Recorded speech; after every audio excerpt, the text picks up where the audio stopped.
Tiwala si Queen Maxima ng Netherlands sa positibong direksyon ng bansa pagdating sa financial inclusion sa ilalim ng pamumuno ni Pangulong Ferdinand R. Marcos Jr.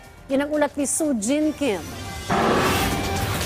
Ikinagalak ni Queen Maxima ng Netherlands ang naging pag-unlad ng Pilipinas pagdating sa financial inclusion. Taong 2015 ang huling pagbisita niya sa bansa at 17% lamang noon ng mga Pilipino ang may access sa financial products kumpara sa 57% ngayon. It's not about payments alone and just credit, just for consumption. No, it's also savings and insurance. Inihalimbawa niya ang pagpapadala ng pera online gamit ang mga cellphone na hindi naman posible rito noon. Ayon kay Queen Maxima, mahalaga ang financial health o ang kapasidad na matustusan ang pang-araw-araw na pangangailangan pati ang pagkakaroon ng long-term vision para sa sarili. Tinitiyak naman ni BSP Governor Ellie Remolona Jr. na patuloy na sinisikap ng ahensya ang pagpapataas ng bilang ng mga taong may access sa financial instruments.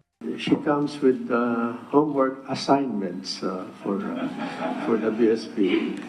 Ayon kay Queen Maxima, marami pa ring maaaring gawin ang pamahalaan pagdating sa financial inclusion. Pero panatag ang kanyang loob dahil sa positibong direksyon na tinatahak ng bansa sa pamumuno ni Pangulong Marcos Jr. Dalawang bagay ang nananatiling prioridad ng pamahalaan at ng UNSG Special Advocate, ang pagiging pro-growth at pro-poor, gamit ang financial inclusion.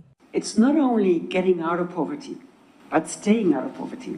Bagamat bago lamang na konsepto sa bansa ang open finance, tiwala naman si BSP Governor Remolona Jr. sa pagpapalawig ng financial system. Soo Jin Kim para sa Pambansang TV sa Bagong Pilipinas.